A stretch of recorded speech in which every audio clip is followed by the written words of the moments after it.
बिहार की राजनीति में कन्हैया कुमार की बढ़ती सक्रियता अब तमाम सवाल खड़े करती हुई नजर आ रही है। कांग्रेस की तरफ से कन्हैया कुमार को बिहार के अंदर भेजना, पलायन रो नौकरी दो यात्रा के माध्यम से नीतीश कुमार की सरकार को साधना और तमाम सवालिया निशान खड़े कर देना कहीं ना कहीं अब ये संकेत दे रहा है कि बिहार की राजनीति में कांग्रेस भी अब अपना दमखम दिखाने के लिए एक्टिव मोड में नजर आने लगी है। देखा जा रहा है जिस तरह से कन्हैया कुमार ने यात्रा शुरू तो कर दी है और ऐसे में यात्रा के दौरान उनका नीतीश कुमार पर निशाना साधना, उनकी सरकार की जो नाकामियां हैं उनको गिनवाना, कहीं ना कहीं एनडीए के तमाम सहयोगियों पर सवाल उठाना, ये दर्शा रहा है कि आरजेडी के साथ साथ अब कांग्रेस ने भी बिहार में अपनी सियासी जमीन को मजबूत करने के लिए तैयारियां शुरू कर दी हैं, जिसको लेकर अब ये कहा जा रहा है कि बिहार के अंदर कन्हैया कुमार को कांग्रेस की तरफ से कोई बड़ी जिम्मेदारी सौंपी जा सकती है। और ऐसे में अब तेजस्वी यादव और कन्हैया कुमार मिलकर क्या कुछ यहाँ पर बिहार की राजनीति में करते हैं,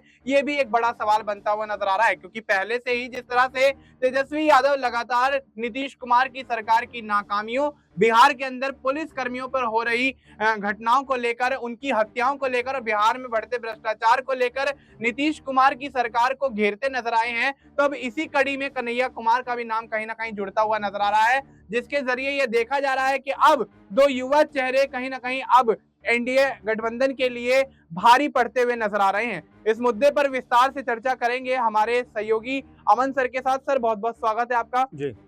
सर, किस तरह से देखते हैं, पहले तेजस्वी यादव जिस तरह से यहाँ तमाम मोर्चे नीतीश कुमार की सरकार के खिलाफ खोलते हुए नजर आए, उन पर तमाम सवालिया निशान खड़े करते हुए नजर आए, लेकिन अब इसी कड़ी में कन्हैया कुमार का भी नाम जुड़ रहा है। कन्हैया कुमार भी अब पूरे एक्टिव होते हुए नजर आ रहे हैं और पलायन रोको और नौकरी दो यात्रा के माध्यम से नीतीश कुमार की तमाम नाकामियों को उजागर करते हुए नजर आ रहे हैं। किस तरह से देखते हैं बिहार के अंदर किस तरह के समीकरण आने वाले समय में बनेंगे और कन्हैया कुमार कितना बड़ा चैलेंज यहाँ पर नीतीश कुमार के लिए बनते हुए नजर आएंगे? देखिए, बिल्कुल। और यहाँ पर कांग्रेस पार्टी के लिए बिल्कुल ये स्थिति बन रही है कि अपने आप को दोबारा रीस्टैब्लिश करने के लिए जमीनी लेवल पे उसको काम करना पड़ेगा। आपने देखा कि जब राहुल गांधी ने भारत जोड़ो यात्रा शुरू की, उसके बाद भारत जोड़ो न्याय यात्रा शुरू की, दोनों यात्राओं का उनको फायदा मिला, क्योंकि जो कांग्रेस पार्टी 50 से भी कम पे 2014 और 2019 में रही, वो अचानक 2024 के चुनाव में लगभग 100 सीटों पर आ गई। तो बिल्कुल ये कोई कह सकते हैं कि बेहद जरूरी कदम कहा जा सकता है कि भाई जब आप पद यात्रा करते हो, लोगों से मिलते हो, मुलाकातें करते हो, एक अलग तरह का माहौल और समीकरण बनता हुआ नजर आता है, लोगों से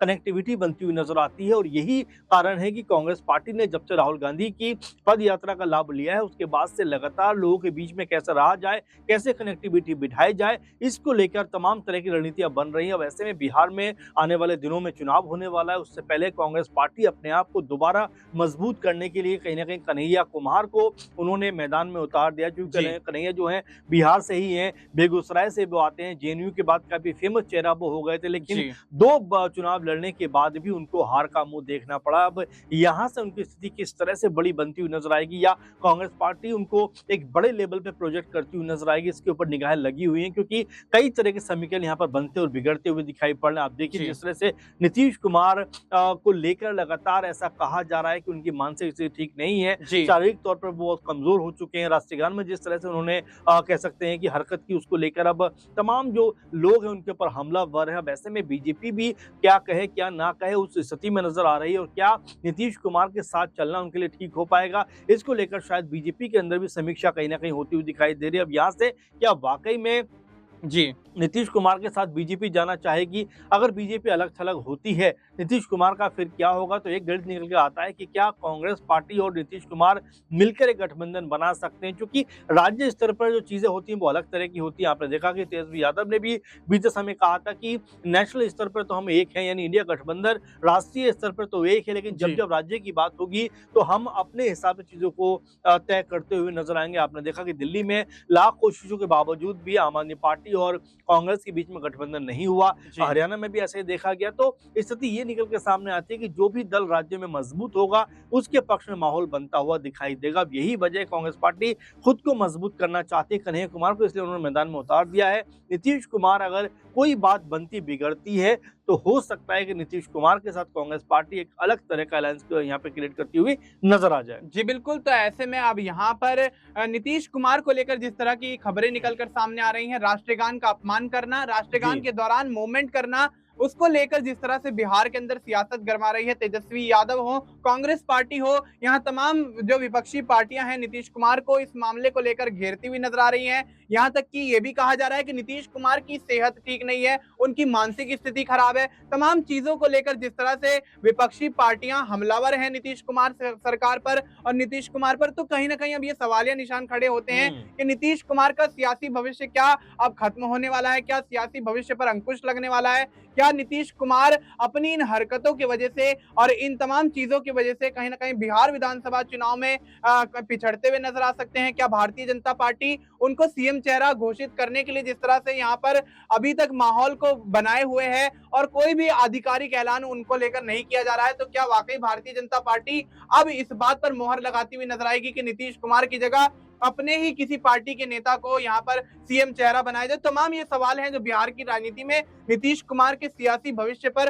अंकुश लगाते हुए और उन पर सवाल खड़े करते हुए नजर आ रहे हैं। सर, अगला सवाल मेरा यही रहेगा कि अगर यहाँ पर नीतीश कुमार को सीएम चेहरा नहीं बनाया जाता है और नीतीश कुमार की इन्हीं हरकतों को लेकर विपक्ष अगर विधानसभा चुनाव में मुद्दा उठाता है, उनको घेरने का प्रयास करता है, तो क्या इस बार सत्ता पलट की संभावनाएं जताई जा सकती है? देखिए बिल्कुल, और ये कोई बड़ी बात नहीं है क्योंकि यहाँ पर देखा जाए तो सत्ता पलट तो आप देखिए इस 5 साल के दौरान लगातार देखने को मिलता रहा। 3 बार ऐसे मौके आए जब नीतीश कुमार मुख्यमंत्री पद की शपथ लेते हुए दिखाई दिए। तो ये जाहिर बात है कि नीतीश कुमार के कह सकते हैं जादूगरी है, बाजीगरी है कि चाहे पार्टी के साथ में किसी की भी जाए लेकिन मुख्यमंत्री वही बनते हुए नजर आते हैं। लेकिन अब जबकि चुनाव सर पर है और ऐसे में क्या नीतीश कुमार के ऊपर लोग भरोसा करेंगे? कई लोग तो ये तक कहते हुए नजर आते थे कि भाई नीतीश कुमार जो है या उनकी पार्टी जो है अब लगभग अपने अंत की तरफ बढ़ती हुई दिखाई पड़ रही है। पीके तो यहाँ तक कहते थे जो प्रशांत किशोर हैं कि अब जेडीयू का कुछ नहीं हो सकता और तमाम तरह की भविष्यवाणियां करते हुए नजर आ रहे थे। लेकिन जिस तरह से लोकसभा में हमने देखा कि बीजेपी के साथ में गठबंधन में जब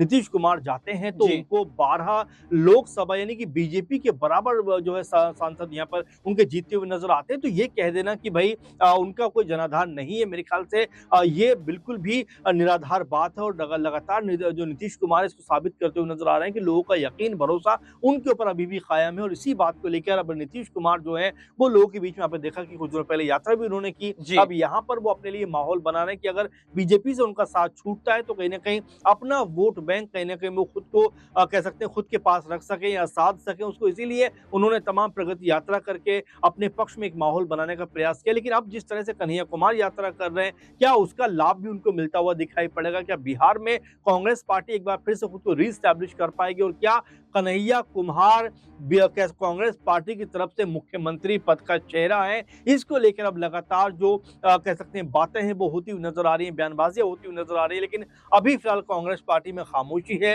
लेकिन कन्हैया कुमार तमाम तरह की यात्रा के जरिए बताने का प्रयास कर रहे हैं कि भाई अगर यहाँ से पलायन रुकता है, नौकरी अगर युवाओं को मिलती है और इसी मुद्दे के तहत वो लोगों तक पहुंचना चाहते हैं और हो सकता है कि उनको इसका सपोर्ट या इसका फायदा भी आने वाले दिनों में मिलता हुआ दिखाई पड़े। लेकिन हाँ, ये जरूर कहा जाएगा कि कांग्रेस पार्टी एकदम से कह सकते हैं आरजेडी के भरोसे नहीं बैठी हुई है या इंडिया गठबंधन के भरोसे नहीं बैठी हुई है। कांग्रेस पार्टी अब लगातार अग्रेसिव मोड में दिखाई पड़ रही है और लगातार खुद को मजबूत करने का प्रयास कर रही है। वैसे में बिहार के अंदर कांग्रेस पार्टी कितना मजबूत कर पाती है खुद को, कन्हैया कुमार कितना मजबूत हो पाते हैं, किस तरह से आगे बढ़ पाते हैं, ये मेरे ख्याल में आने वाले दिनों में देखने वाली बात होने वाली है। लेकिन ये भी कहा जाएगा कि बीजेपी के लिए स्थिति कोई बहुत बेहतर नहीं होने वाली है अगर नीतीश कुमार से वो अलग हो जाते हैं। इसीलिए अब जो गठबंधन है उसके नए नए समीकरण देखने को मिल रहे हैं और लगातार आने वाले दिनों में इस चीज को लेकर बातें होती हुई नजर आएंगी कि कौन किसके साथ जाने वाला है। सीटों का बंटवारा जब एनडीए में होगा तब लोगों में नाराजगी हो सकती है। तो कई पहलू ऐसे हैं जो अभी आने वाले दिनों में हमें देखने को